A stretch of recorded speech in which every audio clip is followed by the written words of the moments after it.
Introduction. In the previous sections, we examined the legal foundations of listing agreements and the different types of listing contracts used in the modern real estate market.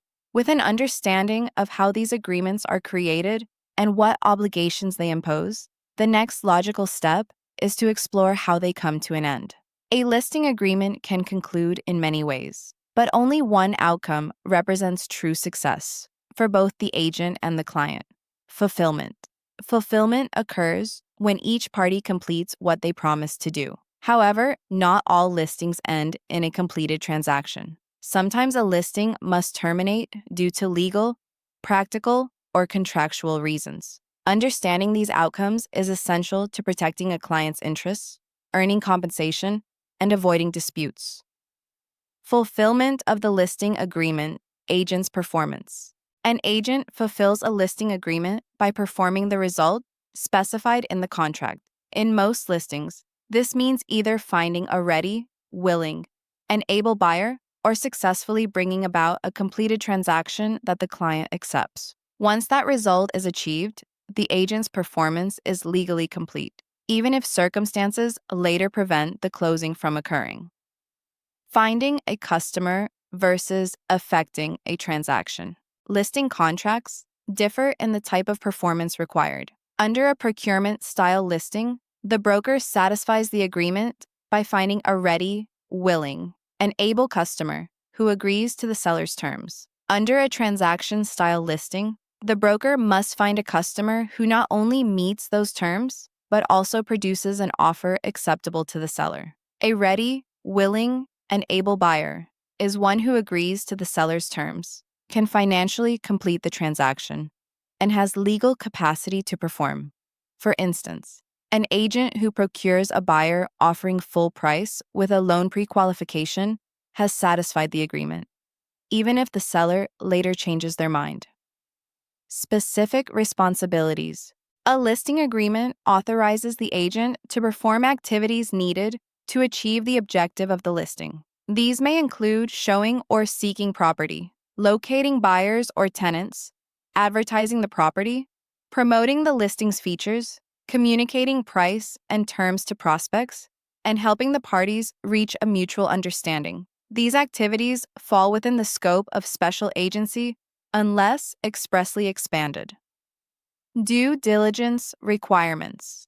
Meaning of due diligence. Due diligence refers to the agent's obligation to verify important facts about the property, the seller, and the seller's authority to transfer the property. This includes confirming ownership, checking the property's physical condition, and ensuring the seller is legally permitted to sell or lease the property. Importance of due diligence. Failure to verify essential details may expose the agent to liability for misrepresentation or negligence. If the seller falsely claims clear title or fails to disclose known roof damage, and the agent did nothing to investigate, the agent may share responsibility for the error because they did not exercise reasonable professional care. Delegation of responsibilities, broker and salesperson roles. In ordinary practice, the listing broker delegates many marketing and communication tasks to licensed salespersons within the brokerage. However, only the broker, not the salesperson, may receive or disperse compensation. Salespersons work on behalf of the broker, not independently. Compensation, negotiated compensation. The commission amount is always negotiable between broker and client. It may be a percentage of the sale price, a flat fee, or a hybrid structure. Compensation levels vary depending on local customs, property type, and services provided. Procuring cause. When disputes arise regarding who earned the commission, the concept of procuring cause determines the rightful recipient. Procuring cause belongs to the broker who initiated the uninterrupted chain of events that led to the completed transaction. For example, if broker A shows Joe a property on Monday, and broker B later shows the same property on Friday, and Joe buys it, broker A is likely the procuring cause because they first introduced Joe to the property. Compensation for buyer brokers. Buyer agency agreements specify how buyer's agents are compensated. Compensation may come from the seller, the buyer, or both. A buyer's broker may receive commission through the MLS offer of compensation, through direct payment from the buyer, or through a negotiated arrangement with a FSBO seller. The agreement also states when the commission is earned, typically when a contract is executed or when the buyer defaults after acceptance. Causes for termination performance. The agreement ends when both parties successfully perform their duties. Infeasibility. Performance becomes impossible due to events such as condemnation, destruction, or bankruptcy. Mutual agreement. Both parties may agree to terminate the contract early. Revocation. Either party may revoke the contract, though not always without liability. For instance, a seller cannot revoke a listing after the broker has procured a ready, willing, and able buyer without owing the commission. Abandonment. If the broker takes no action toward performance, the seller may treat the listing as abandoned. Breach. If either party violates the agreement, the listing can be terminated with potential liability. Lapse of time. Listings terminate automatically at their stated expiration. In states requiring a definite expiration date, indefinite listings are treated as open listings. Invalidity. If a listing lacks essential validity elements, it is unenforceable. Incapacitation or death.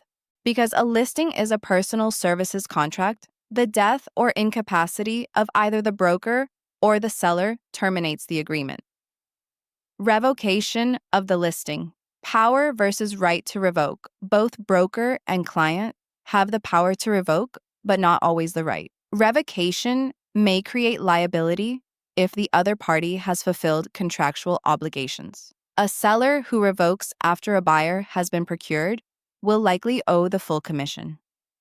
Revocation by the client. If revoked after performance, the seller must pay full commission. If revoked before the broker performs, liability varies by listing type.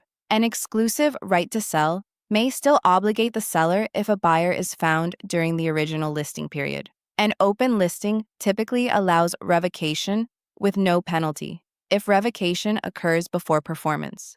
Revocation by the broker. If the broker revokes or defaults, the client may sue for damages.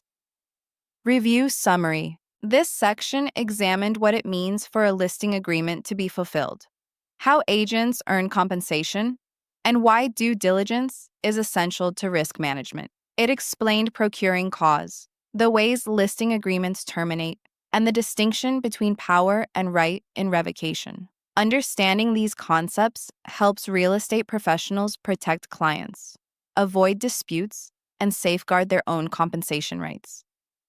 Discussion 1. Why is procuring cause important? Procuring cause determines which agent earned the commission by initiating the uninterrupted series of events that led to the sale. 2. Why does the death of a seller terminate a listing agreement? Because a listing agreement is a personal services contract requiring the involvement of the person signing it. Death ends that legal capacity. 3. Why must an agent verify ownership before listing? Because failure to confirm ownership may create liability if the seller cannot legally transfer the property. 4. Why can revocation still create liability? Because even though a party has the power to revoke, the law may still hold them financially responsible for violating a binding contract. Closing remarks.